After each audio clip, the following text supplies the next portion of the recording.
Hello mga kainday ko! Ayan, another day, another entry na naman tayo for today's video. Ngayong araw nga mga kainday ko, ay maaga ako nagpunta ngayon sa school nila Inday Sofia kasi nga enrollment ng mga kainday ko ng grade 8. At yun na nga, super excited na po talaga ako dahil meron na akong grade 8 for today's video. Talaga naman!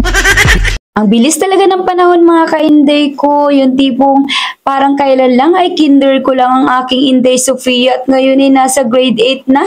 Isa lang talagang ibig sabihin nun ay tumatanda na ang inyong Inday Maria. Ay, talaga naman. Dahil nakalabas nga ako ngayong araw mga ka-Inday ko, kaya naisipan ko mag-entry ng long video. Ayoko kasi yung paulit-ulit lang talaga sa loob ng bahay namin. Minsan din kasi kahit ako mismo ay nagsasawa din at malamang kayo din ay nagsasawa na. Wag naman po sana. Ay, talaga naman. Alam nyo ba mga ka-Inday ko, talagang pinipilit ko talaga makapag-upload ng long video. Kahit sobrang tumal po talaga ng views ngayon, ay wag po tayong mawala ng pag-asa. Alam nyo naman na nakikita nyo rin mga ka-Inday ko sa ibang big content creator na talagang matumal po talaga ang views sa lahat ng mga content creator ngayon. Kaya kailangan lang talaga natin magtiyaga, magsipag at magpatuloy pa rin sa ginagawa natin. O diba? Wow! At pag uwi ko nga ng bahay mga ka-Inday ko ay naisipan kong dugtungan ng aking long video. Kaya sabi ko kay Inday Sofia ay magko-content kami kagaya nung nakita ko sa isang followers ko. Ang sabi ko sa kanya ay gayahin natin, malay mo ay mag-trending din. Ay talaga naman.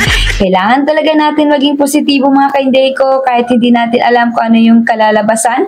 Basta mag-entry lang tayo na mag-entry at huwag tayong mawala ng pag-asa kasi kapag hindi na tayo nag-upload eh baka malimutan na tayo ng ating mga followers. Kaya go-go lang po talaga sa pag-upload at huwag tayo basta-basta sumuko. At umulan nga dito sa lugar namin mga ka-Inday ko kaya eto, umentry na rin ako dahil alam nyo naman na minsan lang talaga nakaka-entry ang inyong Inday Maria kapag umuulan. Hindi po talaga sa lahat ng oras na kada umuulan ay naliligo ako dahil alam niyo namang sobrang ginaw po talaga. At nagkataon naman mga ka-Inday ko na sobrang daming naliligong mga bata kaya ang sabi ko kay Dudong Kalip ay umentry na rin. Sinamahan ko na rin siyang maligo kasi para din makapag-entry din ako. Nung nakaraan kasi medyo hindi magandang aming pakiramdam sa kakaligo ng ulan. Ay talaga naman. Basta tayo mga ka-Inday ko, ay wag lang tayong mawalan ng pag-asa.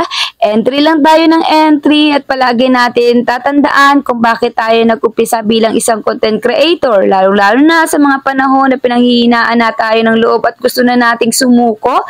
Ako talaga mga ka-Inday ko, lahat ay gagawin ko para sa aking dalawang anak. Medyo hindi nga okay nga may sitwasyon ngayon pero talagang hindi po talaga ako sumusuko.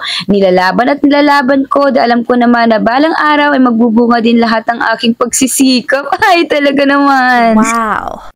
Basta palagi lang tayong mag-upload mga ka-Inday ko at wag na wag tayong mawawala ng pag-asa. Go-go lang at wag din natin kakalimutan makipag-engage lalo na kapag hindi tayo busy. Ganun talaga ang buhay. Kailangan natin magtulungan dahil wala po talagang umaangat ng mag-isa lang. Tulungan natin yung mga bagong content creator na nag-uumpisa pa lang. Basta galingan lang natin gumawa ng ating mga entry at palagi po nating tatandaan na hindi palagi mataas ang mga views. Basta wag lang tayong sumuko at tumigil sa pagko-content bilang isang content creator. At nung tumigil nga ang ulan mga ka-Inday ko ay nakita namin yung puno ng atis na meron ng dalawang hinog. Siyempre ginawa namin ang paraan para makuha ito dahil alam niyo naman kapag content creator lahat ginagawa makapag-entry lang. O diba? Ang sarap nga ng kain namin dito sa puno na hindi naman kami ang nagtanim. Ay, charis lang po. Maraming salamat po talaga sa lahat ng sumusuporta kay Inday Maria, nagpa-follow at sumusubaybay at palaging nagko-comment sa aking mga reels. Palagi po nating tatandaan kung kinaya nila ay kaya rin natin.